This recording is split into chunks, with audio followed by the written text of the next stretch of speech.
Is there any significance behind this slang term Rizz? So according to the great Kabbalist Abraham Abulafia, there is. You can say that. You can play a game with it. Because he says that every language, every word of every language derives from Hebrew. So we can play a game and say, what Hebrew word would this be? This Rizz. So when you think of Rizz, it's a new term it seems. You can imagine, like, say, a teenage boy who all the girls are clamoring to see. So you say that this boy has Rizz. So in the Bible, who is this? Who is the teenage boy that all the girls were clamoring to see? This was Joseph. That's what it says. He was very handsome. He fussied over his appearance, and he was sought after. But that also is Joseph's greatness, is that he remained pure and holy, and he withstood the temptations, the attempts at seduction from the wife of the master of his. He was a slave, so the wife of his slave master. It's called Potiphar's wife. He withstood the temptations, and he ran away. Withstood the seduction. So, and in the end, after 12 years in the dungeon, he was freed. He interpreted Pharaoh's dream successfully, and he effectively became king of Egypt.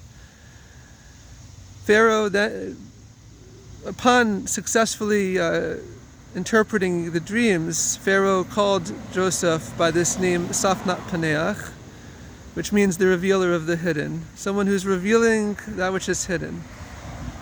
So the first thing is this Rizz is, this person has a lot of mystery going on. It started off in Joseph's life with the girls clamoring to see him, but in the end, Joseph became effectively king of Egypt. Someone who can interpret that which is dark to others, reveal that which is dark to others. That's a Safnat Paneach, someone who's revealing the hidden. So he's able to reveal great mysteries, this Rizz personality. But it's after he matures do you really see that. Not when he's a teenager, not when he's a immature 17-year-old. It's after his time as a slave, after his time, especially in those 12 years in the dungeon, where he was strengthening his faith and trust in God. Then you really see that here is this great tzaddik, this great righteous person who is worthy of basically saving the civilized world from famine at the time. His family and all of Egypt, and at that time Egypt was very expansive. So where does this all come from? So we could say that this comes from Joseph's Rizz. What is Rizz in Hebrew? Rizz is like the most clear. Rizz is Raz. Raz means secret. It also is numerically, using the Hebrew letters, if we take the value of the Hebrew letters for Raz, which means secret, is equal to the value of Or, of light. So a person who has secret to them, they have a great light. What is the light? The light is the light of their soul that shines forth.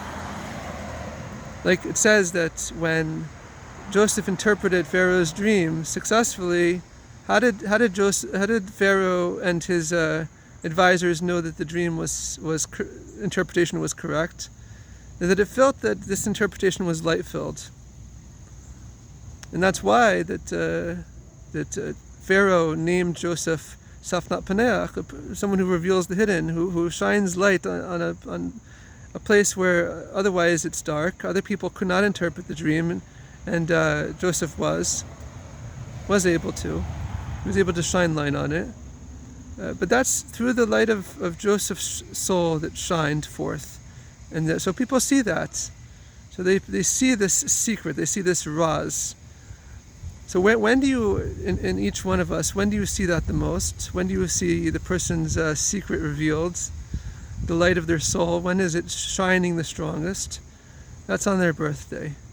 It says that their mazel that which their purpose and mission for which they came to this world is shining the strongest on their birthday.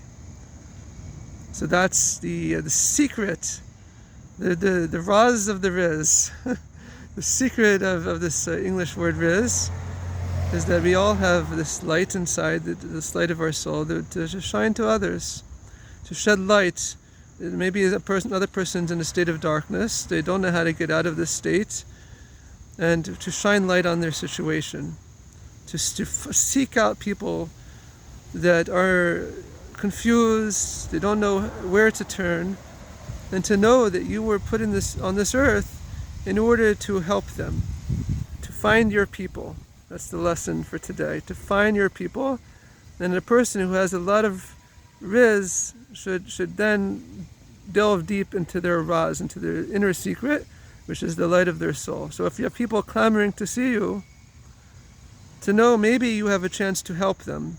It's not self-serving. Maybe the people that are coming to you they sense that maybe you can help them. And so you should turn it around and not view it as something that they're coming to you, but they're coming to you so that you can help them, so you can see maybe there's some way you can help them. And that's what a tzaddik is. That's what a righteous person does. He turns it outward. He turns Judaism outward. He turns their personal light that God has gifted them, this gift of life, this opportunity but it's an opportunity to shine outward, to do good for others, to do acts of kindness for others, and to shed light on other people's situation.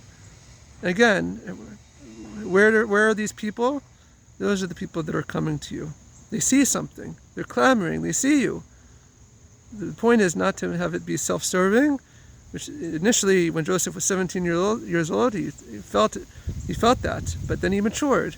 Especially 12 years in dungeon, he matured, and he realized how to turn it outward, and ultimately to save his entire family from starvation and to save all of Egypt.